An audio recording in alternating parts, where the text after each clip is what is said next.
Hey guys, Lord Deathman here, welcoming you to another edition of the Review of Champions. In this episode, the Champions will review Marvel Studios' first animated television show, What If? Based on the long-running anthology series of the same name, What If explores classic stories from the fictional history of the Marvel Universe, but with a twist. A key change is introduced to one pivotal moment in the original storyline, and from there, a whole new universe is born. So because the storylines took place in alternate universes, What If was known for its darker tone and more experimental sort of feel.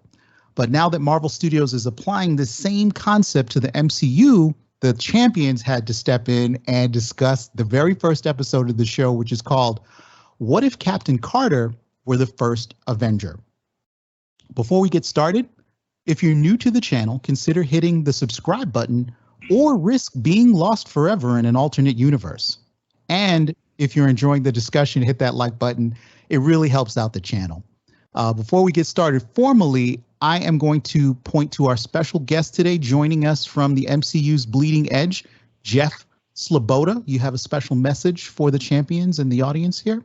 Yes, I just want to very kindly and in an appreciative manner, thank all of the other champions for, as always, letting me come on and kick it with all of you and talk MCU and everything. But also, I just want to plug really quick the MCU's Bleeding Edge. Like, we are live every Wednesday evening at 9:05 p.m. Eastern, 6:05 p.m. Pacific. And we are doing live stream reviews of every episode of What If. As far as the Podcast of Champions goes, please subscribe to the Podcast of Champions YouTube channel and consider joining sakar.freeforums.net. That is the fan forum, the fandom website basically for the Podcast of Champions. All the champions come from that site, and I'm on there. Cyber, my co-host from the MCU's Bleeding Edge, is on there. I enjoy being on there, and it's fun to have new people on there. So, if you're into Star Wars or anything, nerd or geek, then that's your spot. All right, Jeff. Thanks so much for the kind words. And remember, you can be a champion too if you decide to join us on this very podcast, meaning that you can get unlimited plugs for your own show or whatever your thing is going on out there in the world of fandom. But you've already met Jeff, and I'm going to introduce the rest of the panel really quickly so we can dive into the review. Joining us straight from his throne room on Sakar, we have the Grand Master. Let everybody know how you're doing today. I'm doing well, my loyal subject, and I wish you all a very pleasant evening, and I'm looking forward to discuss this wonderful first episode of What If. Outstanding. Also joining us from the land way down under, we have Shadow Biz. Hi everyone, can't wait to discuss What If, great pilot episode. Outstanding, sir, outstanding. And also joining us today, last but certainly not least, is Taylor. I'm going to call him the MCU fan without fear today, as we're missing Stanton. So that being said, Taylor, tell everybody how you're doing today. I'm doing great. Can't wait to talk about What If. All right, guys. So obviously we know that episode 1 came out. We know what the premise of it is. So I'm going to jump right into the reviews, starting with our fearless leader, the Grand Master. What did you think of What If Captain Carter Were the First Avenger? What were your highlights there? My highlights, of course, we start with Haley Atwell voicing Captain Carter in What If. I love Haley Atwell. I've seen her in tons of things. If you're a Bruce Springsteen fan, please make sure to check out the movie Blinded by the Light. She plays a good role in that movie as well. And yeah, the premise of Peggy Carter becoming the world's first super soldier, it appealed to me. And I love the first episode. Powerful women always appeal to me. Peggy Carter being a super soldier fit right up my alley. And What did you think of the action in the episode? Yeah, great. I loved it. It was a rehash of the first Avenger, basically. Only, of course, with slightly different differences. And I liked a lot of scenes were very much you could recognize from the first Avenger, but it still felt fresh because it had a different take on it. And I love the fact that you have that montage in the first Avenger where Steve Rogers and the Howling Commandos, you have those opening doors, they burst in and they have their guns, and they recreated that in animation. Only Captain Carter was leading the way this time. And yeah, of course, they had to mention the dance, which brought me back right to the last scene of Endgame. Which I still think is one of the best endings of any saga ever made in movie history. And I thought it was great. And if the rest of the episodes are like this, I will be a very happy man, and I will encourage Marvel Studios to continue with their animation. And from what I read, they have lined up a few more animated shows. So I can't wait for the next episode and what they are going to do more. Okay. The animation was great, by the way. If I had to mention one thing that was a little bit off, some of the voice acting felt a bit phoned in. We're going to come back to you for your deltas, for those valleys. But for the moment, I just wanted to hear the high notes for everybody. Taylor, I'm interested in your take on the first episode of What If. What did you think of it? I enjoyed it a lot. I thought it was really, really well done. I liked the animation. I liked the way the story unfolded. I liked how it paralleled the first Avenger, but there were key differences. I liked all the references. For example, when they were attacking the train and Bucky almost fell off the train, but he got caught. And he even made the comment about, you almost ripped my arm out, in reference to him losing his arm. Later on. So little things like that I thought were very thoughtful. Haley Atwell is great. Peggy Carter is great. I love the Agent Carter TV series. She was wonderful in that, and I love the character. And making her a super soldier is just, it's just a story you want to see. I'm sure we'll talk later about whether this stuff is ever going to cross over with anything else. But just in and of itself, just seeing this little story, I thought was really great. And one of my favorite parts, I like the action, but every time that they showed Arnim Zola, I laughed out loud because he looked so funny in his animated form. It was just hilarious. But, yeah, very, very positive so far. Outstanding. I also agree with you in terms of the way they had those little interesting callbacks to the MCU, and they're really trying to tie it into what we've already seen in live action. Would you be satisfied with What If it was more like its own thing, or do you want them to keep it connected to the MCU even though it's an animated feature? I want What If to be its own thing. I want it to be an anthology series, just like the comics were. What if this happened? This has not actually happened. Now, you can say it's a separate universe, timeline, whatever. That's fine as long as it doesn't cross over with the main universe. Now, if Marvel does that in the future, they'll probably do it extremely well, and I'll really like it. But that's not what I'm asking for. Yeah, and that makes sense to me. It does make sense to try and keep these as bite-sized stories that are self-contained without us having to unfurl the speculation machine again because it's all tied into the MCU. I think we're all a little fatigued at that by now. But that being said, I'm going to turn to Shadow Biz to get your take on the first episode of What If. What did you think of it? Yeah, it was a great episode. I'll have to rate it like straight away. 8 out of 10. It was a solid episode, a good, strong start. Yeah, like it's always nice to see Peggy Carter, and also because she's from from the past, it's kind of like an escape in a way sometimes, like to not always focus on the present and the modern day, because that can get a little bit hectic for obvious reasons. So it was nice to have that kind of breath of fresh air in a way, so to speak. Yeah, the action was top notch. The animation, I love the certain style to it. It's different from the DC animation, that's for sure. What else was there that I'd like to mention? Oh, yeah, when that train scene. For a second there, because this is a what if episode, right? I thought for a second that maybe Steve Rogers was going to be the next Winter Soldier. So that was interesting, but like that had a different play on him. Though he became pretty much like a what's the guy's name again? The villain in Iron Man 1, is it the Ironmonger or something like that? Ironmonger? Yeah. So like he Monger? pretty much I think he used his suit in a way for this episode, right? Yeah, they called him the Hydra Stomper. There we go. Yeah. Like, but it was like an alternate take on that. But yeah, I like the episode. Can't wait to see what more what if episodes. I mean, what it has to offer. So yeah, I liked it. Outstanding. I mean, they go with Captain Carter here instead of her being Captain Britain, you know, an analog to that character from the comic books. Did you feel like that was a good choice? Yeah, I thought it was a little bit strange because she's still like representing America, so I thought it was a bit strange they put the Britain, but I understood it in that case, yeah.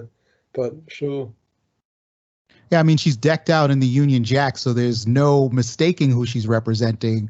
But it did kind of feel like, oh, she's America's buddy, and she's going to be fighting the war. Well, it was a big war, right? A lot of people were fighting in it. So, but I just thought it was interesting that they wanted her to be her own character instead of like, you know, Captain Britain or Captain America. She's Captain Carter. This is a separate thing.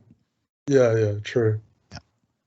But in any event, we're moving on to our last panelist to sound off on what you thought overall of the What If, Marvel's foray into animation. You know, what did you think of this first premise? Was it the right way to start the series, Jeff? How did you feel about it? Well, I think again, you know, bringing it up once again, the fact that we went without anything Marvel content-wise for almost 2 years. And then we started getting, you know, WandaVision and Falcon and the Winter Soldier and, you know, Loki and we got Black Widow. Now we're getting What If. I still feel like there's a sense for Marvel fans of, you know, like we waited so long to have content again that now when we get content like this, there's almost a sense of maybe like, you know, overdoing it. You know, with like how quality or how good some of these, you know, these productions actually are. I feel like, you know, being the first episode of this very interesting Disney Plus series, I found the Peggy Carter episode interesting, fun, a different take, you know, but also kind of redundant.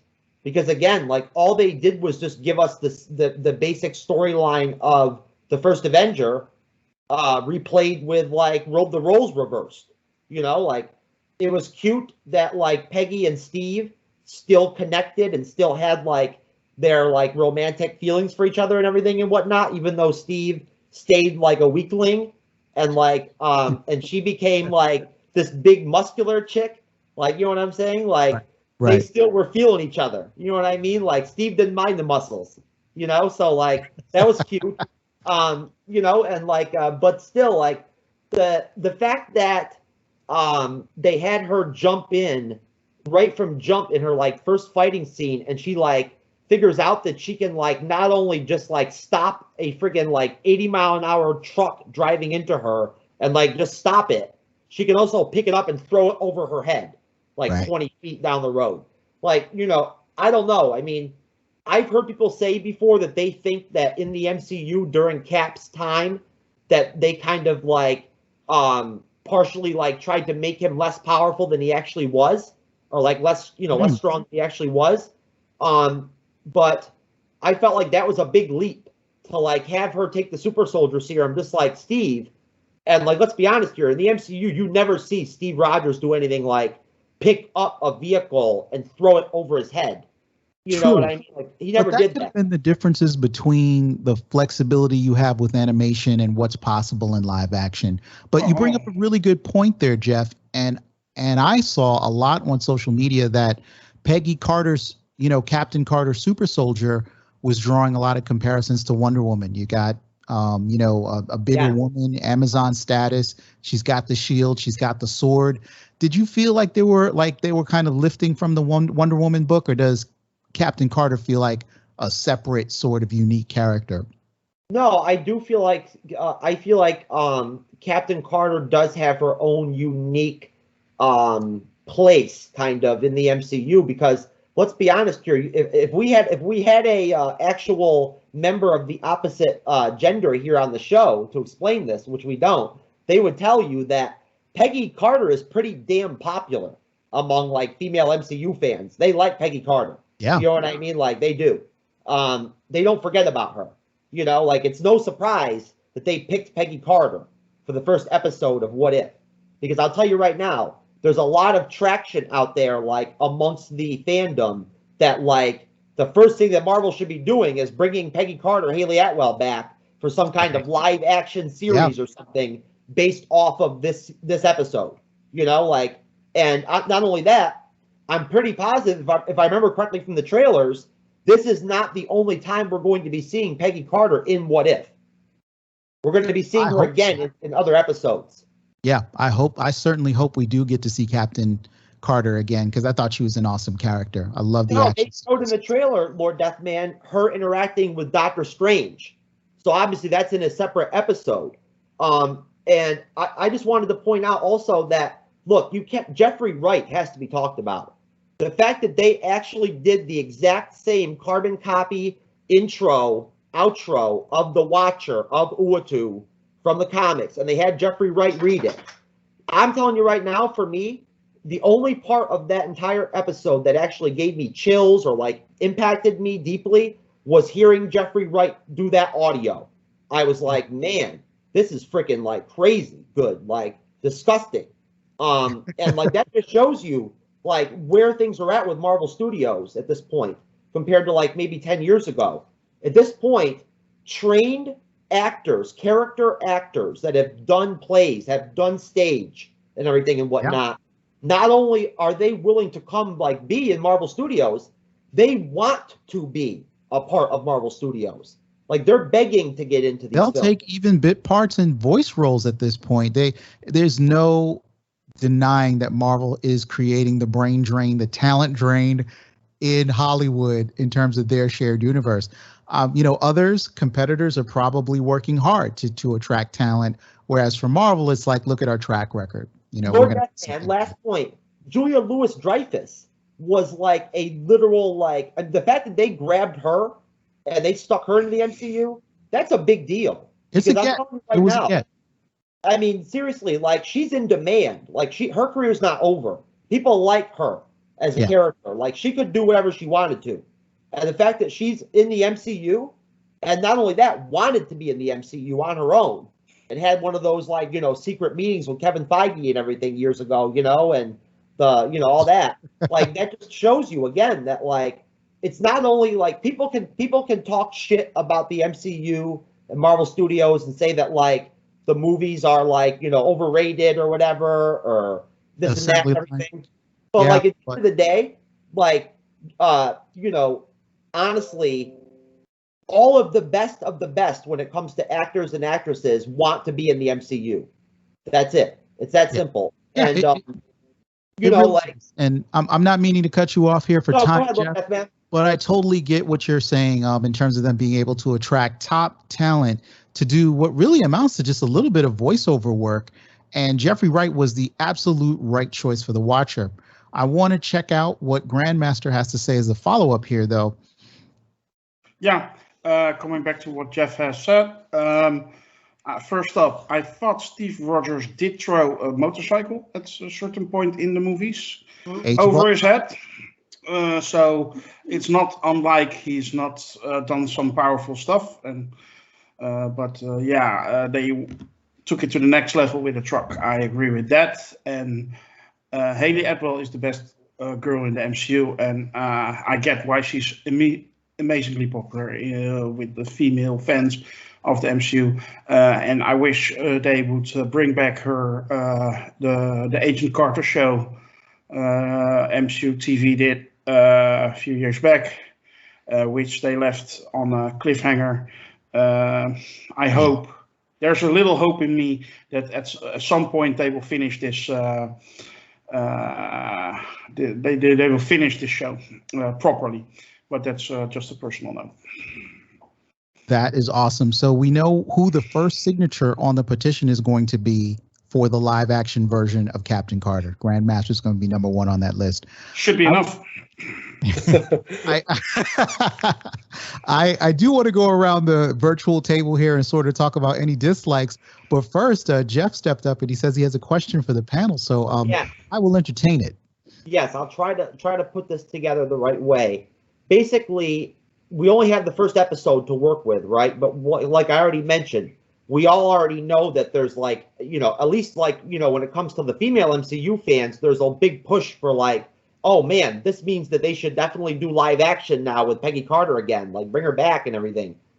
I feel like, in a way, what are you guys' thoughts on the fact that almost kind of like the Disney Plus series are like a petri dish to like flush out the Monica Rambeaus and the John Walkers of like these series that could like potentially end up becoming this or that in the MCU? What do you think about the concept that this is like an opportunity for Marvel to take secondary characters almost and restart them, like reinvigorate them, bring them back and like bring them life again, to where they can kind of just see, like judge like the popularity of these characters in these episodes and go from there in terms of actually making live action productions. Yeah, that's a great question, Jeff. And if you don't mind, I'm going to field it from here, because I think what Jeff is saying, put a little bit more concisely, is what do we think of the potential of What If as an animated series for being sort of a test bed for determining, is there a what if character that we would want to bring to live action? Grandmaster, I'm going to let you field that first. Does that feel like What If could be potentially? Well, then you're dealing with the multiverse again. And as you know, I'm not a real big fan of the multiverse, but I did put that question on the board as well earlier this week. Yeah, but Grandmaster, isn't there a character or two out of the whole MCU where maybe if they kind of like put them in a different situation, you might not mind seeing them again? Well, I'm a little bit on Taylor's side, at least what he said earlier when he said it should be a little bit of a one-off thing. I doubt that it is, by the way, but I prefer to keep that separate from the timeline, because otherwise it becomes a bit messy. But it all depends on how they do it. And yeah, I would have trouble bringing in all kinds of characters or bringing back all kinds of characters. I would hate if they bring back Quicksilver, Aaron Tyler Johnson's Quicksilver through the multiverse. They bring him back. I just don't want that to happen. Those kind of things don't want it to happen. And you're always cautious about this, Grandmaster, in terms of them using it as a way to bring back characters from the dead or recycle characters from another universe.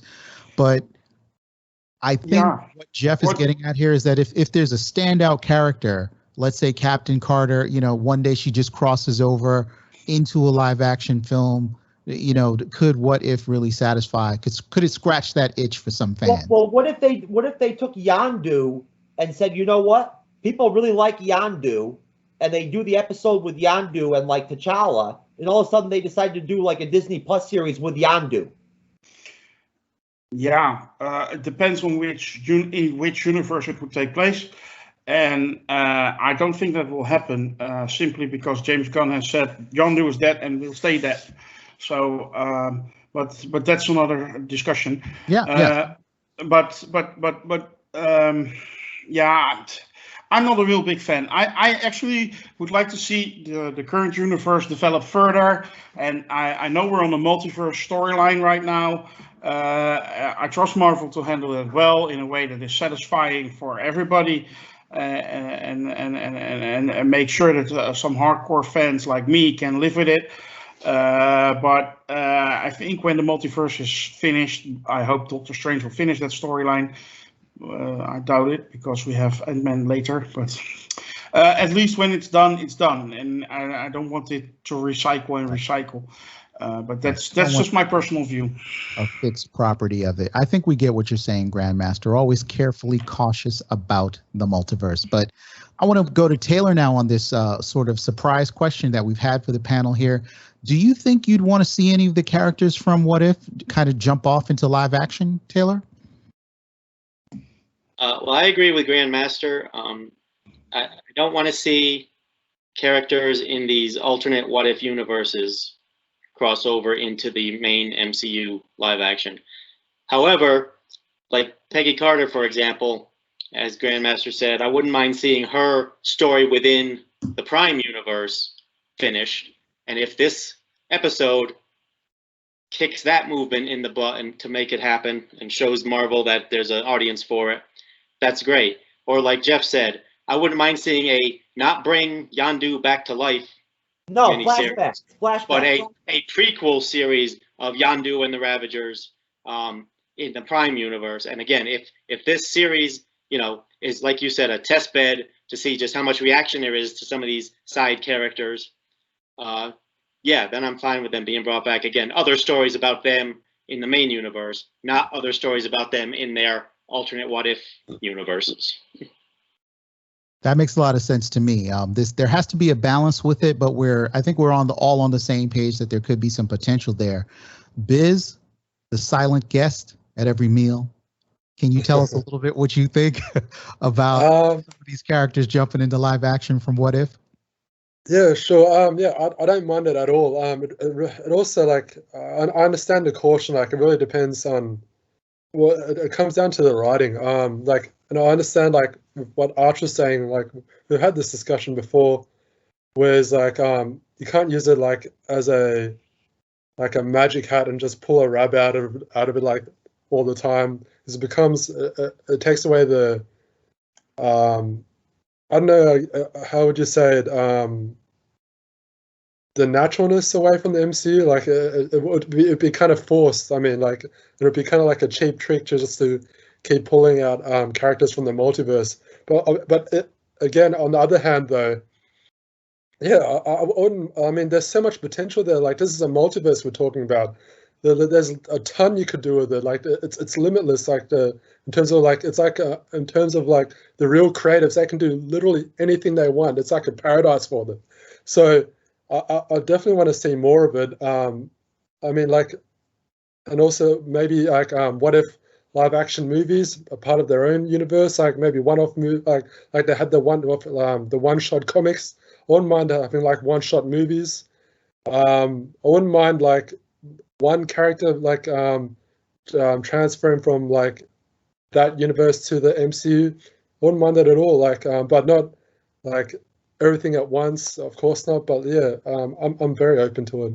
Yeah, what would you think of just What If movies, just live action What If movies from that anthology perspective, off to the side from the mainline MCU, but we just take them from animated, we adapt them to longer format action films?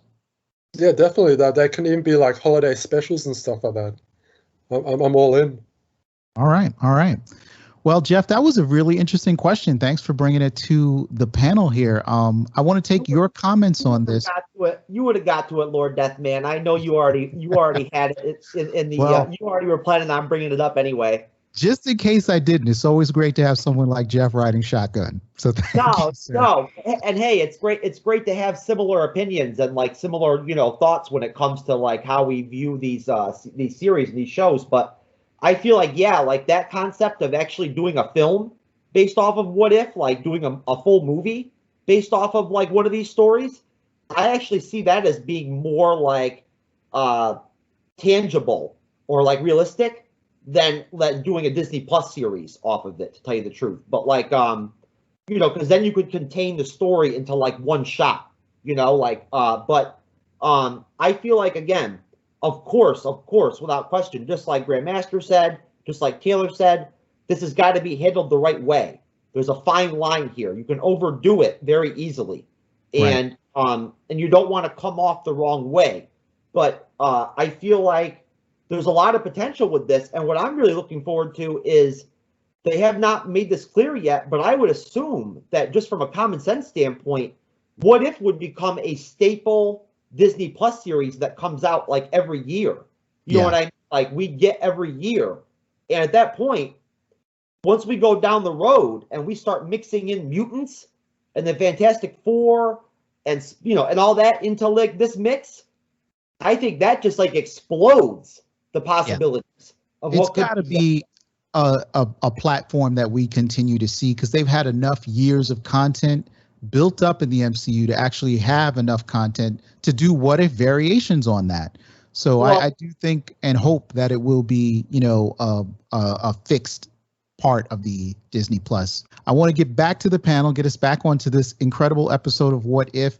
Now I want us to talk a little bit about dislikes, if you had them, with regards to the episode. And if not, you can switch that out for highlights or particular moments that you thought were just really amazing in the episode overall. So I'm going to start this time with Biz, give you a chance to sort of sound off first and set the tone here. Okay. No, not really. But as for like, they could have done like as for like an alternate option instead of like, I mean, it's the obvious thing to do with Peggy Carter to like replace Steve Rogers as like the first Avenger, but they could have like done something else with Peggy Carter, like totally like something completely different. Like this is What If after all. Like, for example, what if she was I don't know, say what if she was like a Black Pantheress? Like you know what I mean? Like they could have done like a lot of things with her. Like I mean, what if her shirt popped off, Biz? What if her shirt popped off when she was? Oh no! Let me try to put things back on track here. What if Peggy Carter became Black Panther? You have to say it, Biz, because that is what was on your mind. Would people buy that? Sorry. But still, yeah, so I'm getting that you didn't really have any any deltas. Nothing struck you as being out of the ordinary. Was there a moment in the show that really captured your attention that you're like, oh man, that was badass? Probably. I really liked the montage actually. The montage. I thought that was pretty awesome. Obviously like the movement of time and just like key moments. Yeah, I just like the montage. And then obviously the action. Indeed. All right, guys, moving on to our next champion, Taylor. Was there anything about this episode that you didn't like? And if not, like what's the moment that came to mind that really sold you on that episode? Yeah, there's nothing not to like about this episode, right? It was a good 30-minute story, an alternate timeline story. It was executed really well, so I'll talk about highlights.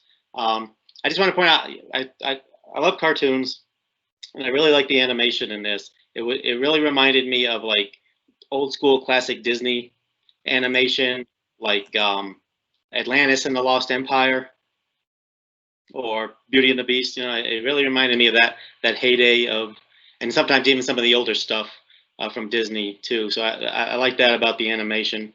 I liked how they handled Red Skull and how they changed his story a little bit with the Tesseract and how he was using it to open that other dimension, and the thing with the tentacles was coming out. So instead of Peggy Carter, crashing the plane and getting frozen, she goes into that alternate universe. Here we are, we're multiversing again, back in an ultimate universe with that tentacle thing, and comes out and sees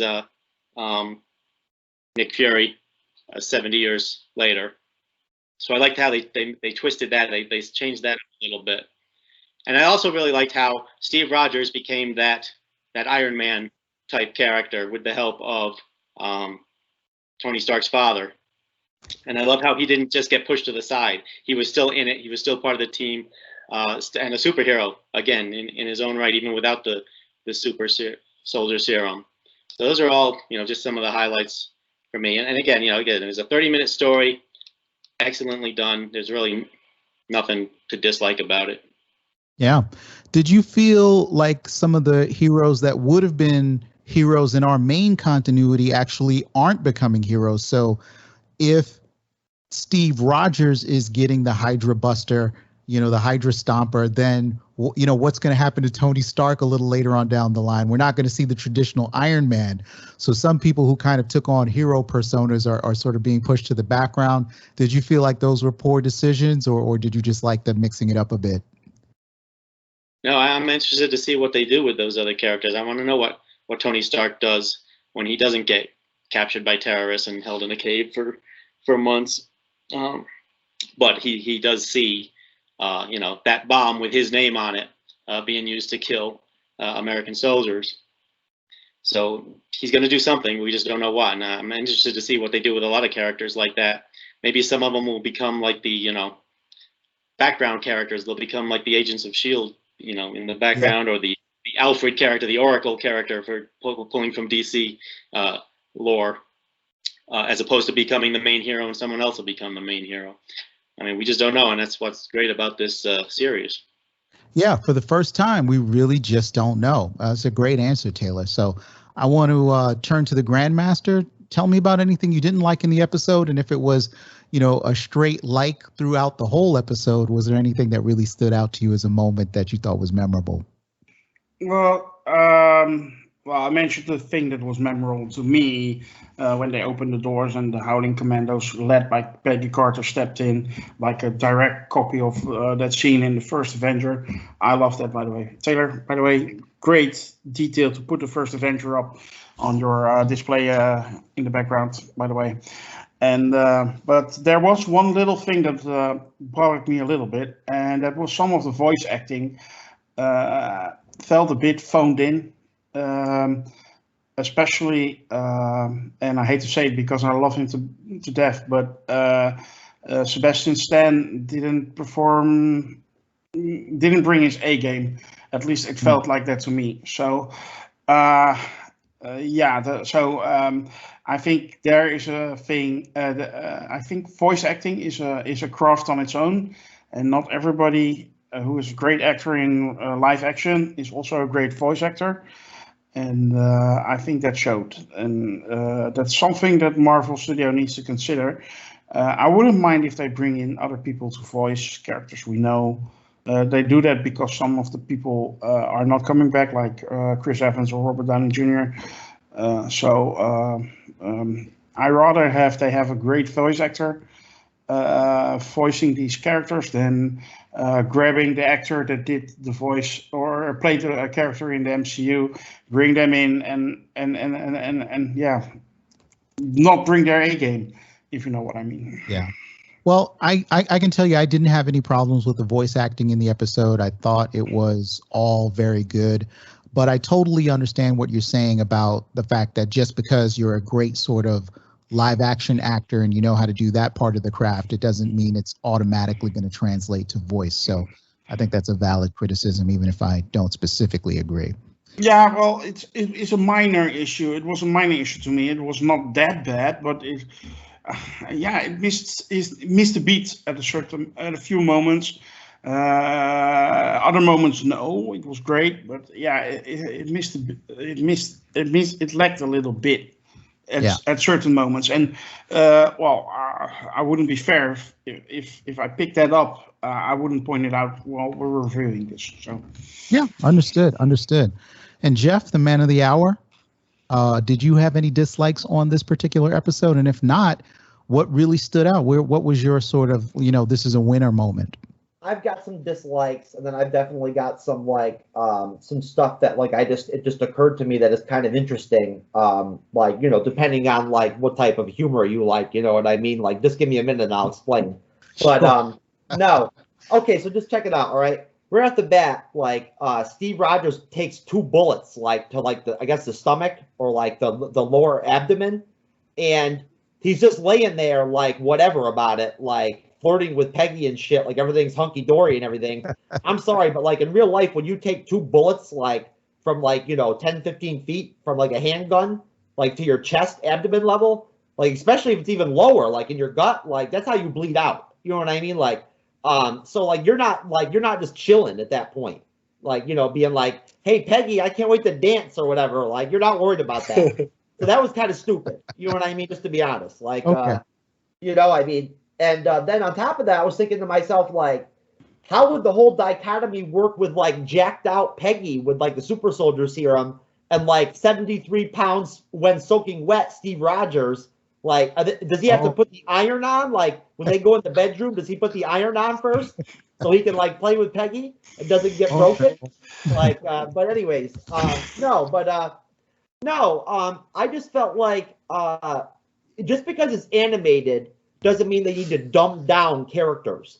And like what I like about Peggy Carter in the MCU is that Peggy Carter is very intelligent and like very with it and like tactical and like intuitive as a character.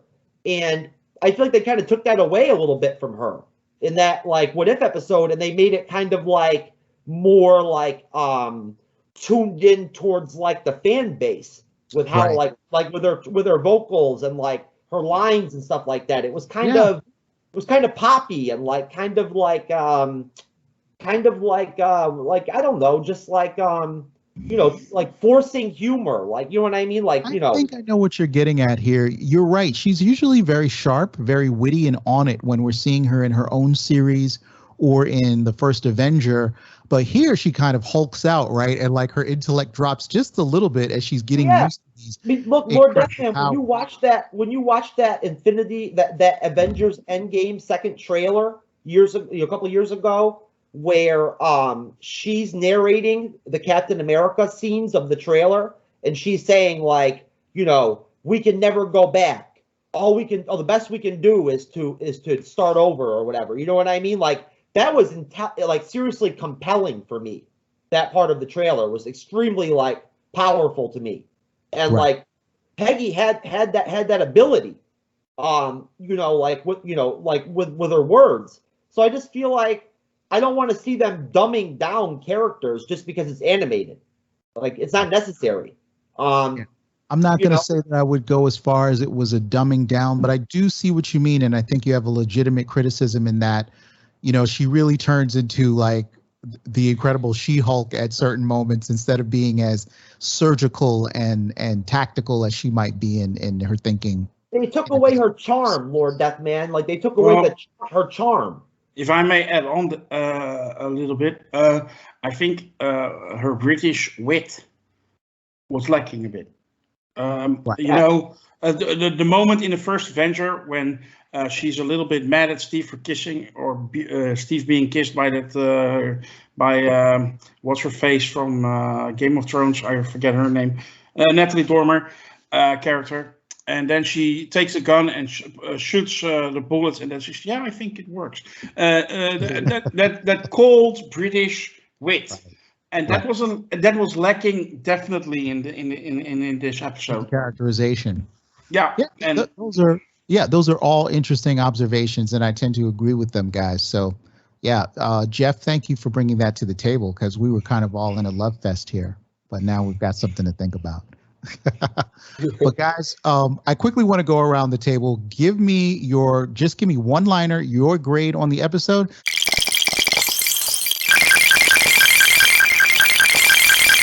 Grandmaster, scale of 1 to 10, 1 to 5, whatever you got. What did you think? How are you rating it? I would give it a 7 out of 10. Okay, respectable. Jeff, your notes? I don't know, guys. I know you always have trouble with this. I'm not doing this. I'm not doing this to purposely separate myself from Taylor and Grandmaster and Biz and everybody. Like I'm not trying to make myself stand out or whatever and be unique by being negative. But like I'm just gonna point it out. Like for me, I mean, I'm sorry, but like I was actually, again, for me, the only thing about the entire first episode that did anything for me was Jeffrey Wright. Like, as far as the whole Peggy Carter story and everything and whatnot, and, like, with the episode, I found it to be boring. I found it to be, like condescending in a way, like, how they played her, like, as a character was kind of stupid. Like, they made her look stupid. Like, you know what I mean? Like, she's, like, beating up all these dudes, and she's, like, golly gee, and everything and whatnot. Like, you know what I'm saying? Like, seriously. So I just feel like it was a little bit lackluster, to be honest with you. Like when we did our review on the MCU's Bleeding Edge, I was more interested and exciting about like watching the trailers for the Defenders on Netflix and talking about that than I was like the Peggy Carter episode. But I'd give it a like as a fan, Okay. And like, you know, out of love for like the first Avenger and for of Peggy Carter and Haley Atwell, I'll give it a 5.5 out of 10. Okay, that's Jeff. That's Sloboda speaking truth to power in his rating. We accept that because all opinions here are, you know, accepted here. That's right. The CCP's already got a file on me, baby. But all right, Biz, let's jump to your grade. How would you rate this first episode? Yeah, I liked it. So 8 out of 10. Yeah. Okay, very respectable here. And Taylor, last but certainly not least, how are you rating it? For the first episode of What If, 10 out of 10. Oh, Outstanding. Yeah. Oh, save. That was like we finally got what's you know, usual for an MCU series. And thanks to the entire panel for joining me today to have this discussion about the first episode of What If. You know what, guys? I want you to be sure to check us out on social, on Facebook. Consider joining us at the forum, sakar.freeforums.net. And, you know, again, I'm thanking the panel. I'm thanking all you guys who are listening out there for joining us. And I also want to give a special shout out to Jeff Sloboda for joining us from the MCU's Bleeding Edge. And on that note, I am going to officially close this show by saying, as always, if you are within the sound of my voice, you too are champions.